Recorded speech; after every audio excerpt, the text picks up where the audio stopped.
प्यारे बाप दादा के 24/10/2020 के साकार महावाक्यों के मुख्य पॉइंट सुनेंगे। पहला पॉइंट है, तुम हो सच्चे सच्चे परवाने जो समा पर फिदा होते हो। समा हमारा बाप है, उसे याद करने से आत्मा की ज्योति जागती है। आत्मा ने इन जिस्मानी कर्मेंद्रियों से गीत सुना। गीत में पहले ठीक था, फिर भक्ति के अक्षर थे। दूसरे पॉइंट में बाबा ने कहा, बाप आते भी वहाँ से हैं जहाँ से बच्चे आते हैं। वह है निर्माण धाम। सभी आत्माओं का समाचार सुनाया, आत्माओं को समाचार सुनाया। आकर मैं क्या करता हूँ, राम राज्य स्थापन कर रावण राज्य पर विजय पहनाते हैं। राम राज्य रावण राज्य इस पृथ्वी पर ही है, ही होंगे। तीसरा पॉइंट में बाबा ने कहा, भारतवासी दशहरे के बाद दीपावली मनाते हैं। दीपावली क्यों मनाते हैं? क्योंकि देवताओं की ताजपोशी होती है। कारोनेशन डे पर बत्तियां आदि बहुत जलाते हैं। एक है ताजपोशी, दूसरा है घर घर में दीप माला। हर एक आत्माओं की ज्योति जाग जाती है। अभी सब आत्माओं की ज्योति उजाई हुई है, मानो बुझी हुई है। आयरन एज है ना, अशांति अंधकार है। चौथे पॉइंट में बाबा ने कहा, अपने माशूक का चित्र बनाकर पूजा करते, फिर उसको डुबो देते हैं। अर्थ कुछ भी नहीं निकलता। यहाँ तुम्हारा माशूक एवर गोरा है, कभी सामरा बनता ही नहीं है। आप हम सभी को आत्माओं को गोरा बनाते हैं। तुम भी माशूक को देश से आकर पाठ बजाते हो। पांचवें पॉइंट में बाबा ने कहा, संगम अभी संगम पर यहाँ पिछाड़ी में त्राही त्राही करेंगे, क्योंकि अति सुख होता है। फिर सतयुग में अति होगा, जहाँ बाप आते हैं। इसको कहा ही जाता है धर्मा भूमि, माना धर्मात्मा कहते हैं। धर्म का भूमि यानी धर्मात्मा कहते हैं।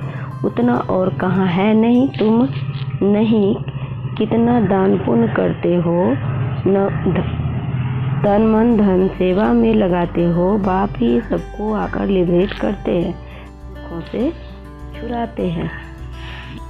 अब विस्तार से सुनेंगे।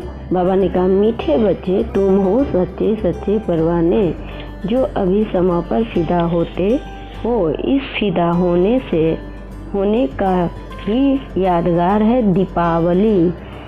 दीपावली है। फिर बाबा ने प्रश्न में कहा, बाबा अपने बच्चों को कौन सा समाचार सुनाया है? उत्तर में बाबा ने सुनाया, तुम आत्माएं निर्माण धाम से कैसे आती हो और मैं कैसे आता हूँ। मैं कौन हूँ और क्या करता हूँ, कैसे राम राज्य स्थापन करता हूँ, कैसे तुम बच्चों को रावण राज्य पर विजय पहनाता हूँ। अभी तुम बच्चे इन सब बातों को जानते हो, तुम्हारी ज्योति जगी हुई है। गीत है, तुम ही हो माता पिता। तुम अच्छा मीठे मीठे सिखिला दे बच्चों प्रति माता पिता बाप दादा का याद प्यार और गुड मॉर्निंग। रूहानी बाप की रूहानी बच्चों को नमस्ते। हम रूहानी बच्चों की रूहानी बाप दादा को याद प्यार और गुड मॉर्निंग और नमस्ते नमस्ते। सदा रहो हंसते, बन जाओ फरिश्ते, चलते रहो परम धाम के रास्ते। शुक्रिया बाबा पद्मा पदम शुक्रिया बाबा। धारणा के लिए मुख्य सार सुनेंगे। पहले पॉइंट में बाबा ने कहा, रूप बसंत बन, मुख से सदैव ज्ञान रतन ही निकालने हैं।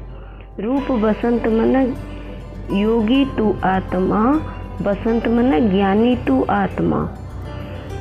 सर्विस के उमंग में रहना है, याद में रहना और सबको बाप की याद दिलाना, यही दिव्य अलौकिक कार्य है। दूसरी पॉइंट में बाबा ने कहा, सच्चा सच्चा आशिक बन, एक मासूक पर फिदा होना, यानी शिव बाबा पे फिदा होना है, अर्थात बलि चढ़ना है, अर्थात उनको सब कुछ समर्पण कर देना है, तभी सच्ची दीपावली होगी। वरदान में बाबा ने कहा, गृहस्थ व्यवहार और ईश्वरीय व्यवहार दोनों की समानता द्वारा सदा हल्के और सफल भव। स्पष्टीकरण, सभी बच्चों को शरीर निर्वाह और निर्वाह की डबल सेवा मिली हुई है, लेकिन दोनों ही सेवाओं में समय का शक्तियों का समान अटेंशन चाहिए। यदि श्रीमत का कांटा ठीक है तो दोनों साइड समान होंगे, लेकिन गृहस्थ शब्द बोलते ही गृहस्थी बन जाते हो तो बहानेबाजी शुरू हो जाती है। इसलिए गृहस्थी नहीं ट्रस्टी है। इस स्मृति से गृहस्थ व्यवहार और ईश्वरीय व्यवहार दोनों को समानता रखो तो सदा हल्के और सफल रहेंगे। फिर बाबा ने स्लोगन में कहा, फर्स्ट डिवीजन में आने के लिए कर्म इंद्रिय जीत माया जीत बनो। फर्स्ट डिवीजन में आने के लिए कर्म इंद्रिय जीत माया जीत बनो। ओम शांति, ओम शांति।